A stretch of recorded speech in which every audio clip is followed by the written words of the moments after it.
So this is an update on what's been happening in Venezuela. The lights have generally gone back on from their blackouts a few weeks back, but experts are predicting that this is kind of a temporary thing, and that what we'll expect to see, because they haven't fixed the underlying problems, is that blackouts are going to increase in number and length absent billions of dollars of investment, which, I mean, to put it mildly, Venezuela is not rolling in disposable cash right now. Well, do any of you want to invest some of your CIP income in Venezuelan potential? Well, I'm sure you could get a good nominal return. Well, actually, this actually just occurred to me. Why doesn't the who would invest in Green New Deal projects? Like if they took them, they asked, these different kinds of financiers. Okay, Ocasio Cortez has some bright ideas about energy. Are you willing to invest in them? I wonder what the responses would be. Well, and even though the power's back on, the current solution to this problem has been power rationing. So it's shortening the workday, closing schools.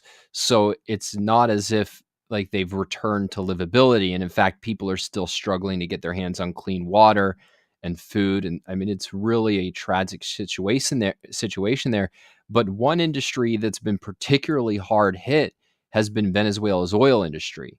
And of course, oil was the central industry in Venezuela and made it one of the wealthier countries in that area for many years. And oil production has dropped by half during the blackouts. And that has caused real long term damage. So, for example, near, and I might pronounce this wrong, but Orinoco Basin, where they get most of their oil, a heavy tar like oil, it's clogged up pipelines and tanks because the heating system lost power, and cleaning that up and fixing it could take months. And so I think one lesson of many here is just that energy is vital to producing energy.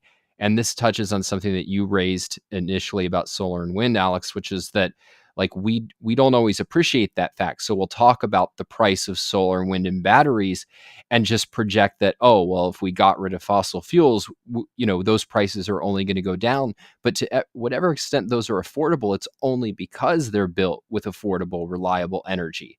And so Venezuela does not have affordable, reliable energy right now. And as a result, its energy gold mine has turned into basically, uh, you know, I don't know, what's a eloquent opposite of a gold mine? An abandoned former gold mine? Something like that.